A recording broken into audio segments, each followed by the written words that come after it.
הרבה פעמים נשים שואלות אותי מהו סוג העור שלי, וזו שאלה מאוד חשובה, בגלל שברגע שאת יודעת מהו הסוג העור שלך, את יודעת איזה מוצרים להתאים ואיך להשתמש, האם להשתמש בסבון פעם אחת, פעמיים, איזה קרים מלכות למרוח. ולפני שנלמד מהם סוגי העור, בעצם אני רוצה להסביר לכם מה משפיע על סוגי העור, ואז לתת לכם את המאפיינים.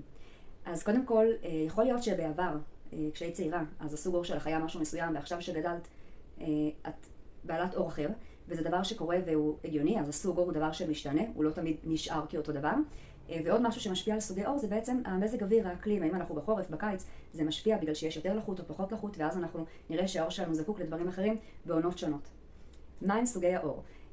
יש לנו את העור השמן, ויש לנו את העור היבש, ויש את העור המעורב, ויש גם את העור הרגיל, שאני פחות אדבר עליו בגלל שהוא פחות אופייני. זה יותר עור שלא צריך לעשות איתו יותר מדי דברים. אז נעבור על העור השמן. עור שמן בדרך כלל מתאפיין בעור עם יותר ברק. יכול להיות שאתם משתמשות בתכשירים ואתם מרגישות שזה יושב לכם, שזה מתיישב על הפנים ולא נספג, אולי תהיה הזעה בפנים. לא תמיד פיצונים זה דבר שמאפיין עור שמן, יכול להיות גם פיצונים כשאין עור שמן. בסדר? אבל זה דבר שהוא אפשרי, אבל לא המדד היחידי לכך.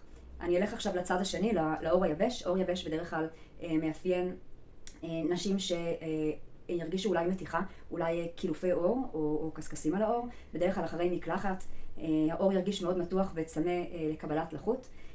ונעבור באמצע לעור המעורב, שעור המעורב זה בעצם שילוב של שניהם ביחד. בעור מעורב אנחנו נוכל לראות אזורים שהם יותר יבשים ואזורים שהם יותר שמנים. אולי יהיה נקוביות פתוחות, העור יכול להיות יותר עבה. ועכשיו אני שואלת אותך, איזה סוג עור יש לך?